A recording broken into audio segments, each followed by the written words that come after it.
Hello, my name is Leah Randall, and I'd like to share some information about a career path that I find particularly fascinating. It is that of the forensic psychologist.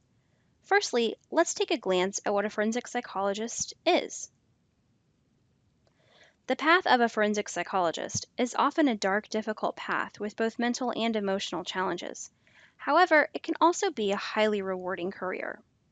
Forensic psychologists are often found aiding police investigations, acting as expert witnesses in courtroom hearings, providing assistance in correctional facilities, and also fulfilling many roles found in the rest of the realm of psychology. Let's take a look at a more in-depth view of some common duties that are carried out by forensic psychologists.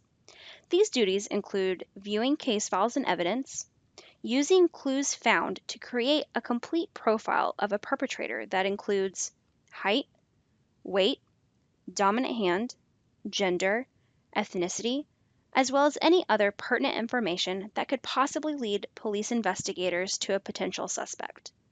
They also engage in cold case investigation, courtroom testimony as expert witnesses, threat assessment and management, cause of death analyses, analysis of and linking together multiple crimes, study and testimony regarding a defendant's mental capacity to stand trial, as well as assisting attorneys with jury selection.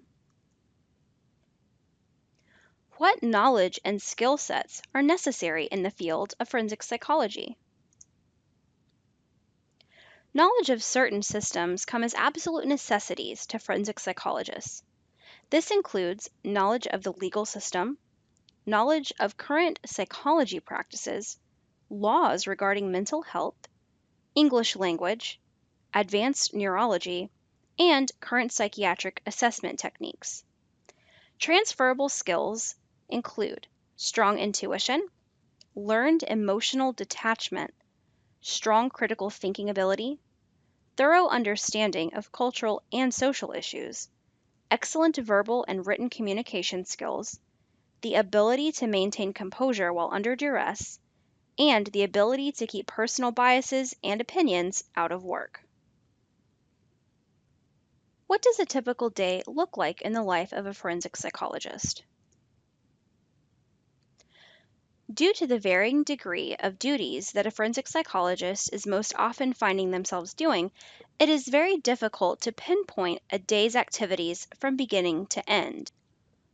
According to Dr. Elaine Bailey, a forensic psychologist from Pensacola, Florida, the following are some of the common tasks she finds herself doing each day. She may begin her day by receiving and studying the case file provided by her hiring party. This is most commonly an attorney or even the court. Conducting psychological evaluations of defendants. This process will often include gathering records and interviewing family and friends. She will attend a deposition by the opposing attorney. She may prepare any reports regarding the evaluations or cases that have been examined that day. She may also work closely with law enforcement officers to examine evidence that may generate leads. And she could meet with attorneys to assist with jury selection. The schedule of a forensic psychologist is very demanding, as Dr. Bailey points out. Due to the fact that many are self-employed in private practices, hours are often left to the discretion of the individual. Dr. Bailey discusses that fact, as well as the fact that clients will call at unexpected times, and that a good psychologist is ready to work at a moment's notice. What are some of the typical settings that forensic psychologists find themselves working in? They may work in many institutions and organizations, including police departments, jails, juvenile correctional facilities, schools, law firms, their own private practices, governmental departments, and even rehabilitation centers.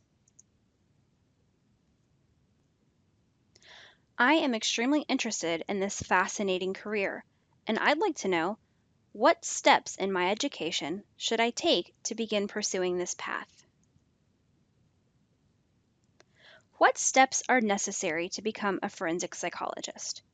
Firstly, you should receive a bachelor's degree in psychology. Next, an advanced degree, including a master's or doctorate in psychology, is necessary.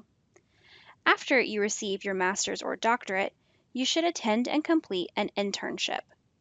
Once the internship is complete, one should pass the examination for professional practice in psychology.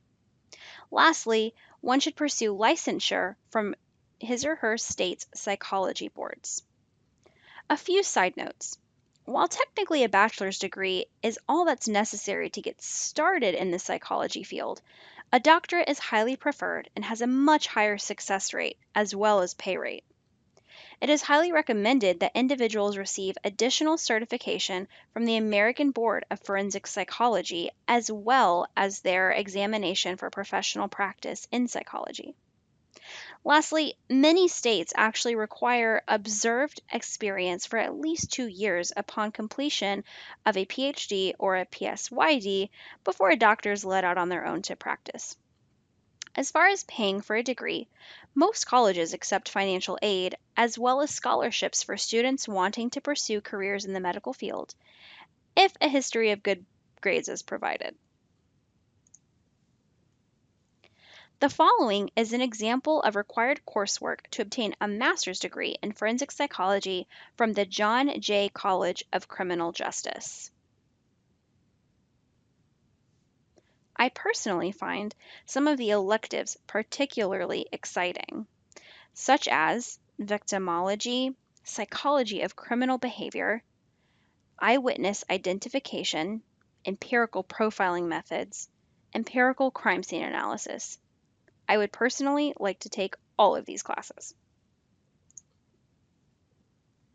The most exciting is finding out what I can do right here at Indian River State College to get started on this path. Below is an example of a guided pathway for the Associates in Psychology degree.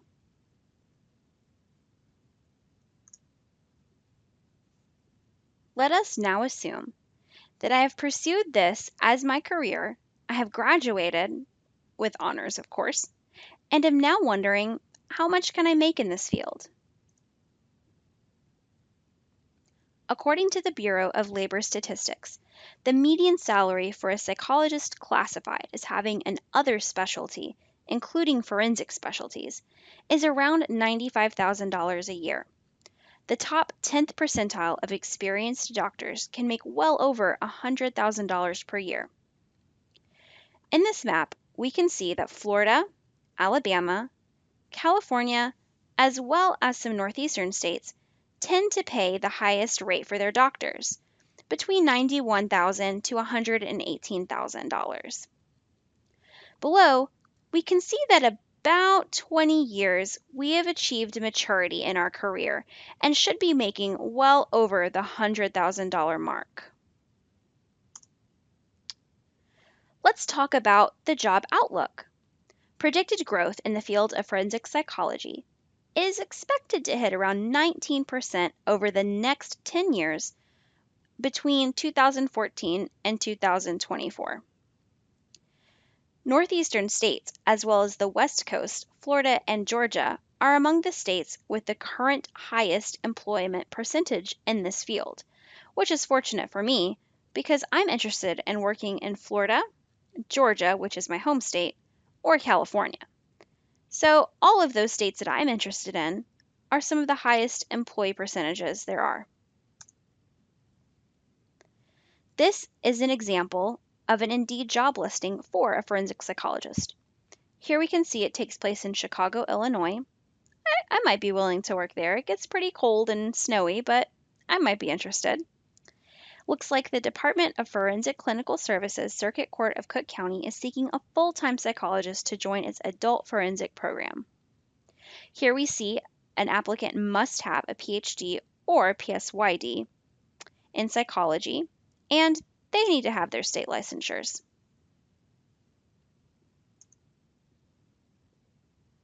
So far, I believe I hold several of the transferable skills.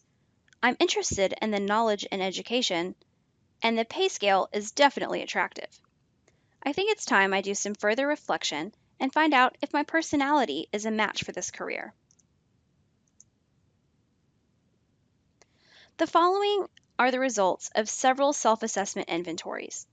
This includes my Myers-Briggs inventory, my top 3 values, my successful and multiple intelligences results, my emotional intelligence rating, as well as my interest profiler, personality spectrum, and BE results.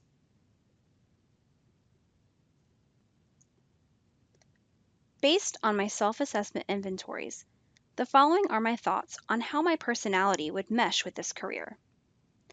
Factoring in the results of my inventories, I believe there are excellent matches to this career field. My Myers-Briggs type is commonly referred to as the counselor, and coupled with high emotional intelligence, my personality fits the psychology field well. My highest successful intelligence attribute is analytical thinking, and my primary trait on the personality spectrum is the thinker type. Both of these attributes lend themselves well to the investigation portion of the job. My secondary interest profile is social, which shows that working with people and in matters regarding people is highly interesting to me, and psychology requires the use of my top 3 values: creativity, competency, and control. The BE results show that I enjoy research projects involving people, and my high verbal linguistic capabilities are useful in the realm of research and study, and excellent communication tools when partnered with interpersonal proficiency. As far as whether or not I'd find this career interesting, I'm very interested in criminal justice and the psychology of perpetrators. I would love to be in an environment that affords me the opportunity to study this at length, as well as the ability to work on solving unsolved crimes. I believe my personal strengths and transferable skills include strong written and verbal communication, analytical skills, and problem solving skills. It's finally time for me to review all of the information that I've gathered about this career and decide whether or not it could fit into my life. As far as my long-term goals are concerned, I'd like to see myself in a career that has a solid home base but allows me to travel. I believe forensic psychology would be a match for this due to international conventions as well as the pay grade enabling me to travel. I want to be able to challenge my abilities and put my investigative and analytical attributes to the test. I'd also like to be in a position to help people and to study the human condition with focus in criminal behavior and use what I learned to improve our current crime prevention methods, as well as providing closure and bringing justice to the families of victims. After thorough research, I've concluded that the field of forensic psychology would be an excellent match for me. My personality coincides well with the principles of the job. I currently hold transferable skills that will be of paramount use in the field, and it matches well with my goals for the future. I hope you have enjoyed this brief glimpse into the fascinating world that is forensic psychology. I am definitely interested in continuing to learn about this profession and to see where the educational path leads me. I'd like to take a moment to thank these wonderful sources from which all the information in this presentation was provided.